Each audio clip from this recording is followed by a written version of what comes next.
Everyone, here I am back with another video lecture. और आज के जिस लेक्चर पे हम बात कर रहे हैं वो हमारे पास जिस चैप्टर पे हम डिस्कशन कर रहे थे शोल्डर्स गर्डल के, ठीक है, हम उसी को कंटिन्यू करते हैं। हमने लास्ट लेक्चर में ग्लिनोह्यूमरल जॉइंट को डिस्कस किया था। आज हम एक्रोमियोक्लेविकुलर को करेंगे और नेक्स्ट में हम स्टेनोक्लेविकुलर को करेंगे, ठीक है। तो हम एक्रोमियोक्लेविकुलर जो जॉइंट है हमारे पास, उसमें बेसिकली ये है कि हमारे पास एक तो ये जॉइंट जो होता है वो स्कैपुला और क्लैविकल के बीच में बन रहा है, ठीक है।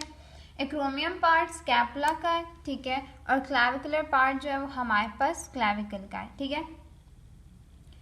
सबसे इसको भी हम वैसे ही डिवाइड करेंगे जैसे हमने ग्लिनोह्यूमरल को डिस्कस किया था, ठीक है। लाइक उसी तरह से हम इसको डिवाइड करके डिस्कस करेंगे, ठीक है। सबसे पहले हम बेसिकली देख लेंगे जॉइंट क्या है, फिर उसके पार्ट्स क्या है, कौन कौन सी चीज़ें हमारे पास, कौन सा कन्वेक्स है, कौन सा कनकेव है, फिर आर्थोकाइनेमेटिक्स पे बात करेंगे, फिर कुछ मोशन उसको डिस्कस करेंगे, फिर स्टेबिलिटी पे बात करेंगे, ठीक है। सबसे पहली जो चीज़ थी वो हमारे पास यही थी कि हमारे पास जो प्लेन है, ठीक है, अब basically acromioclavicular joint plane joint होता है, ठीक है। ना ही ये कोई ऐसे के हिंज जॉइंट है, ना ही ये कोई हमारे पास लाइक डिफरेंट जॉइंट है, ठीक है। लाइक इसमें ये होता है कि ये सिंपली इसकी सरफेसेस प्लेन है, ठीक है, दोनों एक दूसरे के साथ अटैच होती हैं, एक कन्वेक्स एक कनकेव, और ये जॉइंट की फॉर्मेशन देते हैं, ठीक है। बेसिकली इसमें ये क्या है कि ट्राइएक्सियल जॉइंट है, ठीक है। ट्राइएक्सियल का यही है कि हमारे पास तीनों एक्सिस पे काम कर रहा है, ठीक है।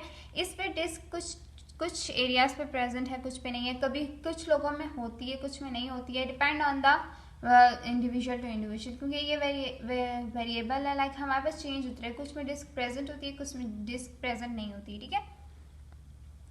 बेसिकली जो हम यहाँ पे बात करते हैं वो हम ये कह रहे हैं कि हमारे पास एक तो इसका कैप्सूल बहुत वीक होता है, ठीक है। इसको जॉइंट तो जाहिर सी बात है इसकी कवरिंग कैप्सूल ने दी हुई है हमें, लेकिन इसका जो कैप्सूल है वो बहुत वीक है, ठीक है।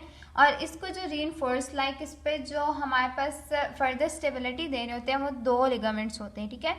Superior acromioclavicular ligament and inferior acromioclavicular ligament, ठीक है। अब हम ऐसे बात करते हैं कि ये हमारे पास जॉइंट है ना, ठीक है। अगर ये मैं कहती हूँ ये मेरे पास जॉइंट बना हुआ है, इसको एक इन्फीरियरली लाइक नीचे से दे रहे हैं, ठीक है, एक सुपीरियरली लाइक ऊपर से दे रहे हैं, ठीक है।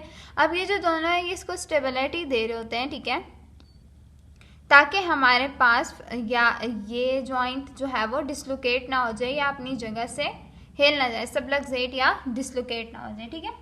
बेसिकली हम यहाँ बात करते हैं कि हमारे पास आप फैसेट्स पे बात करते हैं, लाइक इसके जो दो पॉइंट्स हैं, ठीक है, या दो ये कह लो दो जो बोनी पार्टनर्स हैं जिन्होंने ज्वाइन करके इस जॉइंट को बनाना है, ठीक है, वो कौन कौन से हैं, ठीक है।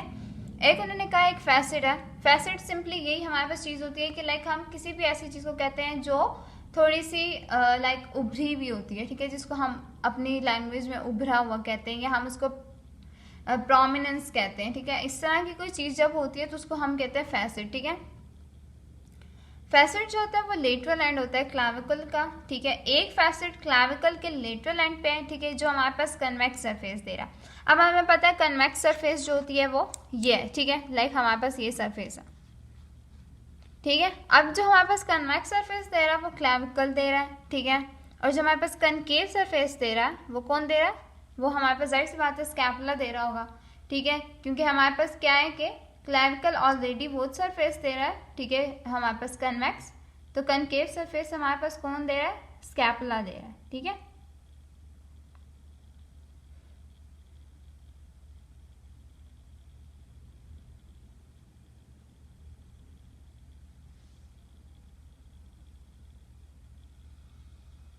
ओके, अब हम यही बात करते हैं कि हमारे पास दो पार्टनर्स हैं, इन्होंने दोनों ने ज्वाइन किया, ठीक है। अब कन्वेक्स हो गई, कनकेव हो गई।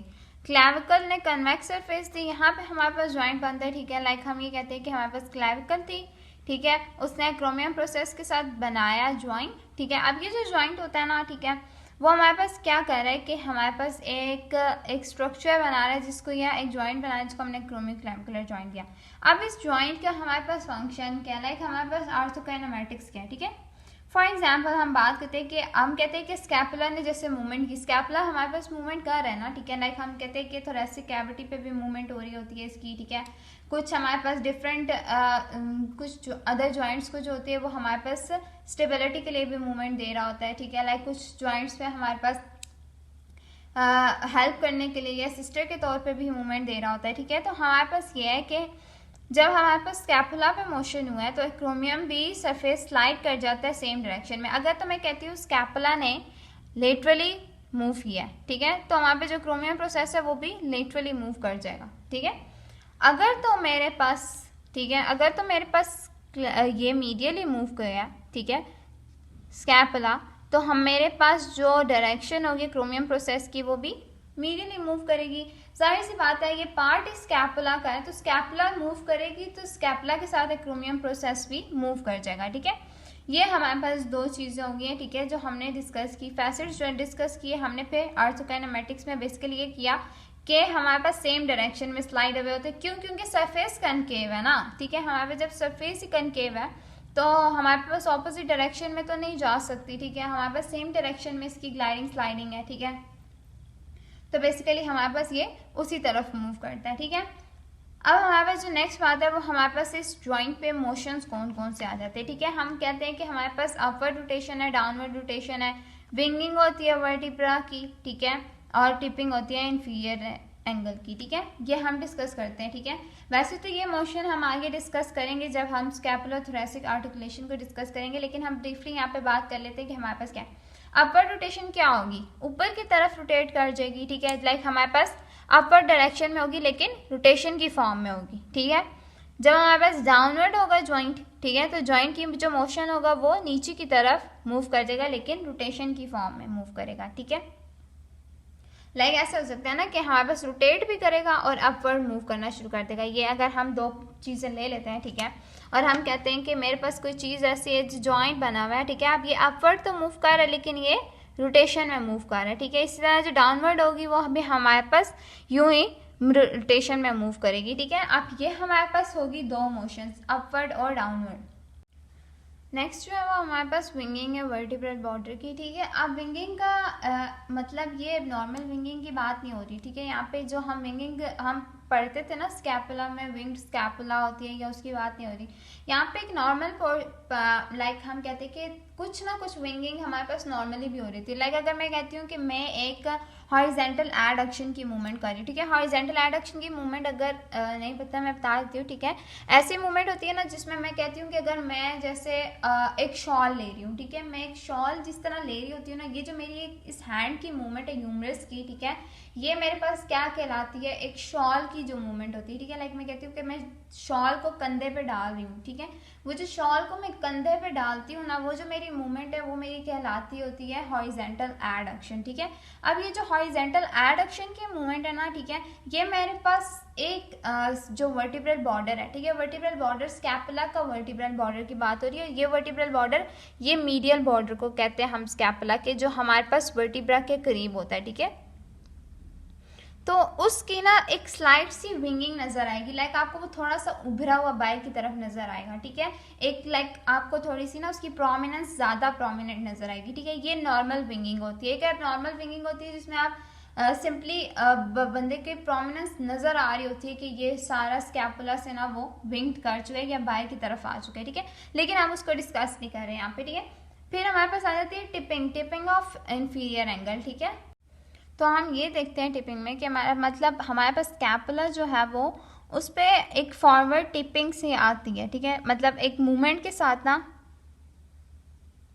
जैसे हम कुछ मूवमेंट होती है, जैसे हम इंटरनल रोटेशन करवा रहे हैं हम शोल्डर जॉइंट पे, ठीक है, तो उसके साथ भी हमारे पास स्कैपुला में टिपिंग आती है। टिपिंग का मतलब होता है कि लाइक अगर हम लेटरल व्यू से देखती हूँ ना मैं, ठीक है, मतलब मैं आपको कहती हूँ कि मैं स्कैपुला को यूं नहीं देख रही, मैं स्कैपुला को सीधा सीधा देख रही हूँ एक साइड से, ठीक है। मेरे पास बंदा साइड से खड़ा हुआ नजर आ रहा है, ठीक है। लेटरल व्यू को हम यही कहते हैं ना कि हमारे पास साइड से बंदा आ रहा है, ठीक है। तो हम उस व्यू से जब मैं उसको देखती हूँ तो ये मेरे पास थोड़ी सी फॉरवर्ड मूव कर रही है, ठीक है। जब हमारे पास स्कैपुला फॉरवर्ड थोड़ी सी मूव कर रही है ना केज के साथ, और ऐसी केज के साथ ही मूव कर रही है, तो हमारे पास उस केस में उसको हम कहते हैं टिपिंग हो रही है इन्फीरियर एंगल की, कि इन्फीरियर एंगल मूव होता हुआ हमें नजर आ रहा होता है, ठीक है। इसी तरह हमारे पास अगर एक्सटेंशन हम परफॉर्म कराते हैं तो उसमें भी हमें टिपिंग नजर आ रही होती है बैकवर्ड डायरेक्शन में, ठीक है। लाइक हमारे पास एंटीरियर या पोस्टीरियर डायरेक्शन की हम बात करते हैं, ठीक है। यहाँ पे हम इन चीज़ों को डिस्कस नहीं करते, ठीक है। लाइक हम सिर्फ बेसिक इसको देख लेते हैं कि टिपिंग होती क्या है, विंगिंग क्या होती है, वो तो हम चीज़ें जब डिटेल में डिस्कस करेंगे तो उनमें डिस्कस हो जाएंगी, ठीक है। तो हमने ये चीज़ें डिस्कस करनी है, ठीक है। ये हमारे पास हो गए मोशंस, ठीक है। हमने मोशंस जो हमारे पास इस जॉइंट पे अफेक्ट करते हैं, ठीक है। लास्ट जो हमारा पॉइंट था वो था स्टेबिलिटी का, ठीक है। स्टेबिलिटी पे जब हम बात करें तो स्टेबिलिटी की बात ये है कि हमारे पास एक्रोमियोक्लाविकुलर लिगामेंट है, ठीक है, जो हमने ऊपर बात की कि हमारे पास एक सपोर्ट का काम दे रहा है, ठीक है। सपोर्ट का काम क्या दे रहा है कि हमारे पास एक स्ट्रॉन्ग कोरेक्टोक्लेविकुलर लिगामेंट है, ठीक है। हमारे पास एक स्ट्रॉन्ग कोरेक्टोक्लेविकुलर लिगामेंट इसको भी सपोर्ट करेगा जो हमारे पास एक्रोमियोक्लाविकुलर लिगामेंट्स अटैच थे, ठीक है। फॉर एग्जाम्पल मैं कहती हूँ कि मेरे पास 2 लिगामेंट्स अटैच हैं लेकिन इतने स्टेबल नहीं थे, ये वीक लिगामेंट्स अभी भी इतने इन्होंने स्टेबिलिटी प्रोवाइड नहीं की। इनको भी आके एक स्ट्रॉन्ग कोरेक्टोक्लेविकुलर लिगामेंट ने इनको कवरिंग दिया और इनको भी सपोर्ट प्रोवाइड किया। ये हमारे पास और स्ट्रॉन्ग कर दिया इसने इसकी स्टेबिलिटी को, ठीक है। इसी तरह अगर मैं कहती हूँ नीचे जाती हूँ तो मैं कहती हूँ कि no muscles directly cross the joint for dynamic support. अच्छा, डायनामिक सपोर्ट की हमने बहुत बार बात की। डायनामिक सपोर्ट सिंपली हमने जैसे पीछे भी बात की थी, ऐसा सपोर्ट होता है कि हमारे पास स्टैटिक सपोर्ट तो वो होगी ना जो हमारे पास लिगामेंट्स प्रोवाइड कर रहे हैं, ठीक है। डायनामिक सपोर्ट्स मसल या टेंडन हमें दे रहे होते हैं, वो तब दे रहे होते हैं जब हमारे पास मसल कॉन्ट्रैक्शन में आता है, तब हमारे पास डायनामिक सपोर्ट हमें मिलता है। अब उन्होंने कहा यहाँ पे मसल्स हैं ही नहीं तो डायनामिक सपोर्ट हमें नहीं मिलता। डायनामिक सपोर्ट का ये मतलब है, मैं कहती हूँ मैं एक मूवमेंट कर रही हूँ ना, मेरी एक मूवमेंट परफॉर्म हुई है, मेरा मसल कॉन्ट्रैक्ट किया, ये जो मसल कॉन्ट्रैक्ट किया इसने भी एक फोर्स, एक स्टेबिलिटी प्रोवाइड की है किसको, मेरे जॉइंट को, ठीक है। इसको हम डायनामिक सपोर्ट करते हैं। अगर अभी भी क्लियर नहीं हुआ तो आप मुझे कमेंट सेक्शन में बता सकते हैं, मैं और डिटेल में इसकी डिस्कशन कर लूँगी, ठीक है। डायनामिक सपोर्ट सिंपली हमारे पास अगर एक सिंपल वर्ड्स में बात की जाए तो हमारे पास जो मसल और टेंडन एक स्टेबिलिटी प्रोवाइड करते हैं एक जॉइंट को, ठीक है, उसको हम कहते हैं डायनामिक सपोर्ट, ठीक है। वो भी तब प्रोवाइड करते हैं जब वो खुद कॉन्ट्रैक्शन की फॉर्म में होते हैं, ठीक है। लाइक कॉन्ट्रैक्शन की फॉर्म में जब वो खुद आते हैं या खुद जब मूव हो रहे होते हैं उस टाइम वो साथ साथ एक स्टेबिलिटी उस जॉइंट को प्रोवाइड करते हैं कि वो डिसलोकेट या सबलक्सेट ना हो, ठीक है। ये हमारे पास क्या होती है, डायनामिक सपोर्ट होती है, ठीक है। ये हमारे पास हो गया एक्रोमियोक्लाविकुलर जॉइंट, ठीक है। आज हमने इसको डिस्कस कर लिया। हम नेक्स्ट लेक्चर में स्टेनोक्लाविकुलर जॉइंट भी डिस्कस करेंगे क्योंकि ये लेक्चर पे बहुत लंबे हो जाते हैं, ठीक है। Thanks for watching. और भी कोई प्रॉब्लम हो तो आप मुझे कमेंट सेक्शन में बता सकते हैं, ठीक है। और कुछ डिटेल या कोई और चीज़ पता करनी हो तो आप वो भी कमेंट सेक्शन में पूछ सकते हैं। Thanks for watching. अच्छा, अब थोड़ी सी गड़बड़ होगी हमारे पास। हम ये कहते हैं ना कि हमारे पास अफेक्ट कौन से कर रहे हैं इस जॉइंट को, ठीक है। तो ये वो मोशंस हैं जो स्कैपुला के ऊपर हो रहे हैं, ये हमारे पास इस जॉइंट के ऊपर नहीं हो रहे, ठीक है। ये पॉइंट क्लियर करना है यहाँ पे, ठीक है, कि ये स्कैपुला के ऊपर हो रहे हैं मोशंस या कोई इर्द गिर्द मोशंस हो रहे हैं, ये हमारे पास उसके ऊपर नहीं हो रहे, ठीक है।